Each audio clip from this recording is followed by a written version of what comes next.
হে নবী, স্মরণ করো যখন তোমার মালিক তাঁর ফেরেশতাদের সম্বোধন করে বললেন, আমি পৃথিবীতে আমার খলিফা বানাতে চাই।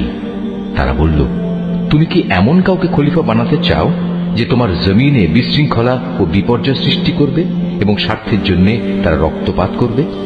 আমরাই তো তোমার প্রশংসা সহকারে তোমার তাসবিহ পড়ছি এবং প্রতিনিয়ত তোমার পবিত্রতা বর্ণনা করছি। আল্লাহ তাআলা বললেন, আমি যা জানি তোমরা তা জানো না।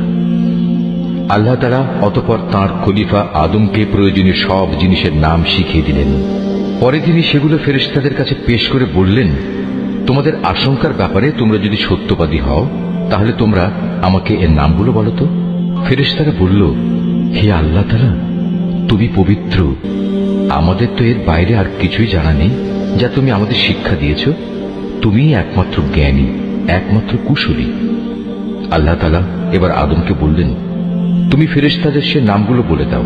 অতএব আদম আল্লাহর নির্দেশে ফেরেশতাদের সামনে নামগুলো যখন সুন্দরভাবে বলে দিল, তখন আল্লাহ তাআলা বললেন, আমি কি তোমাদের বলিনি যে আমি আসমান সমূহ ও জমিনের যাবতীয় গোপন বস্তু জানি এবং তোমরা যা কিছু প্রকাশ করো আর যা কিছু গোপন করো আমি তাও ভালোভাবে জানি।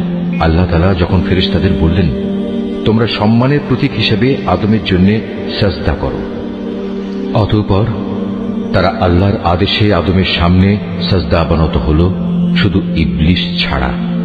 সে সাজদা করতে অস্বীকার করল এবং অহংকার করল। অতঃপর সে নাফরমানদের দলে শামিল হয়ে গেল। আমি বললাম, হে আদম, তুমি এবং তোমার স্ত্রী পরম সুখে এই বেহেশতে বসবাস করতে থাকো এবং এই নিয়ামত থেকে যা তোমাদের মন চায় তাই তোমরা স্বাচ্ছন্দ্যের সাথে আহার করো। তবে এই গাছটির পাশেও যেও না, অন্যথায় তোমরা দুজনই সীমা লঙ্ঘনকারীদের মধ্যে শামিল হয়ে যাবে। কিন্তু শয়তান শেষ পর্যন্ত সেখান থেকে তাদের উভয়ের পদস্খলন ঘটাল। তারা উভয় বেহেশতের যেখানে ছিল সেখান থেকে সে তাদের বের করেই ছাড়ল। আর আমি তাদের বললাম, তোমরা একজন আরেকজনের দুশমন হিসেবে এখান থেকে নেমে পড়ো। তোমাদের পরবর্তী বাসস্থান হবে পৃথিবী। সেখানে একটি নির্দিষ্ট সময় পর্যন্ত তোমাদের জন্য জীবনের যাবতীয় উপকরণ থাকবে। অতঃপর আদম তার মালিকের কাছ থেকে হেদায়েত সম্বলিত কিছু বাণী পেল। আল্লাহ তাআলা তার উপর ক্ষমা পরবশ হলেন। অবশ্যই তিনি বড় মেহেরবান ও ক্ষমাশীল। আমি তাদের বললাম, তোমরা সবাই এবার এখান থেকে নেমে যাও।